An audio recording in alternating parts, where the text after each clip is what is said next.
কাইলৈ মহাশিৱৰাত্ৰি মহাদেৱৰ বন্দনাৰে মুখৰিত হ'ব ৰাজ্য। এয়া ঐতিহাসিক শিৱদৌলৰ দৃশ্য।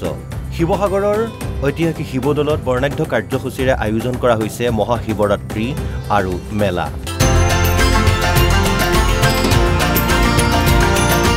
25 ফেব্ৰুৱাৰীৰ পৰা 28 ফেব্ৰুৱাৰীলৈ অনুষ্ঠিত হৈছে এই মহাশিৱৰাত্ৰি মেলা।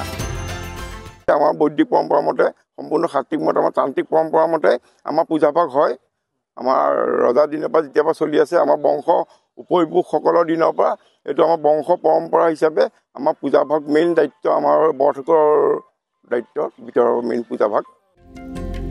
মেলা উপলক্ষে ইতিমধ্যে সাজু কৰি তোলা হৈছে 5 শতাধিক বিপণী, য'ত অংশগ্ৰহণ কৰিব দেশৰ বিভিন্ন প্ৰান্তৰ ব্যৱসায়ীসকলে। আজি সন্ধিয়াৰ পৰা মেলাখনৰ পূজাভাগৰ শুভাৰম্ভ হ'ব। অহা কালিলৈ 4টা বজাৰ পৰা আমি জলঢলা পৰ্বটো আৰম্ভ কৰিম। অসমৰ বিভিন্ন প্ৰান্তৰ পৰা ভক্তসকল ইয়ালৈ আহিছে, ব্যৱসায়ীসকল ইয়ালৈ আহিছে আৰু এই বছৰো অন্য কেইবছৰ দৰে লাখৰো অধিক ভক্ত ইয়াত সমাগম ঘটিব বুলি আমি বিশ্বাস কৰিছোঁ। সমান বিপণী আবণ্টন কৰিছোঁ এতিয়ালৈকে আৰু সকলোবিলাক বিপণীয়ে ইতিমধ্যে ব্যৱসায়ীসকলে লৈছে আৰু যদি ক'ৰবাত নাটনি হয় আমি চাওঁ আৰু যদি দিব পৰা যায় দিবৰ ব্যৱস্থা কৰিম। লংকাৰ কাকিটো শিৱৰাত্ৰিক লৈ ব্যাপক ব্যস্ততা। ঐতিহাসিক শ্ৰী শ্ৰী শিৱ মন্দিৰত চলিছে ব্যাপক প্ৰস্তুতি। 20,000 লাড়ু আৰু ভাঙৰ ঘোটাৰে ৰাইজক আপ্যায়ন কৰিবলৈ সাজু মহিলা আৰু যুৱকসকল। লংকাকী ডেকাপাহাজী শিৱ মন্দিৰত এই দুদিনীয়া কাৰ্যসূচীত আমি বৰ্তমান আৰু মাজতে এটা দিন আছে, গতিকে এই এটা দিনত আমি যিমানখিনি পাৰোঁ কাম আগবঢ়াই নি আছোঁ। বৰ্তমান আইসকল, গোপিনীসকল, যুৱক যুৱতীসকলে ৰভা খোলাকে ধৰি চাপ চাপাইকে ধৰি মিঠৈ লাডু, ভাঙৰ লাডু মানে যত যি পিঠা পনা বনাব লাগে তেওঁলোকে প্ৰস্তুতি চলাই আছে। বিশ্বশান্তিৰ উদ্দেশ্য আগত ৰাখি পূব বৰদলনি সাৰ্বজনীন ত্ৰিনয়ন ধামত দুদিনীয়া কাৰ্যসূচীৰে শিৱ পূজাৰ আয়োজন কৰা হৈছে। শিৱ বাবাৰ আশীৰ্বাদ বিচাৰি শিৱৰাত্ৰিৰ পূৰ্বেই ৰাইজৰ সমাগম দেখিবলৈ পোৱা গৈছে। আজি দুদিনীয়া কাৰ্যসূচীৰে বৰদলনি ত্ৰিনয়ন ধামৰ এই শিৱৰাত্ৰিটো উদযাপন কৰা হৈছে। মহাকুম্ভ মেলা এয়া পৰিছে, গতিকে ইয়াত দুদিনীয়া কাৰ্যসূচী আজি এই শিৱৰাত্ৰি পালনৰ কাৰ্যসূচী আৰম্ভ কৰা হৈছে।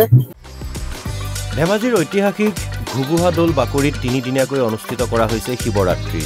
ঘুগুহা দৌল পৰিচালনা সমিতি তথা আয়োজক সমিতিয়ে সাজু কৰিছে 10,000 লাড়ু। 63তম মহাশিৱৰাত্ৰিৰ মিঠৈ পকাবৰ কাৰণে আৰু প্ৰসাদ শৰাই সজাবৰ কাৰণে আমাৰ ইতিমধ্যে যা যোগাৰ হৈ গৈছে।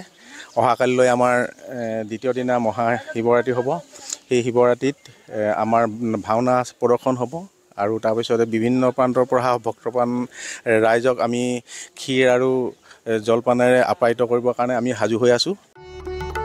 মহাশিৱৰাত্ৰিক লৈ এতিয়া এইদৰে ৰাজ্যৰ প্ৰতিটো শিৱ মন্দিৰত দেখিবলৈ পোৱা গৈছে ভীষণ ব্যস্ততা। News desk report, NB news.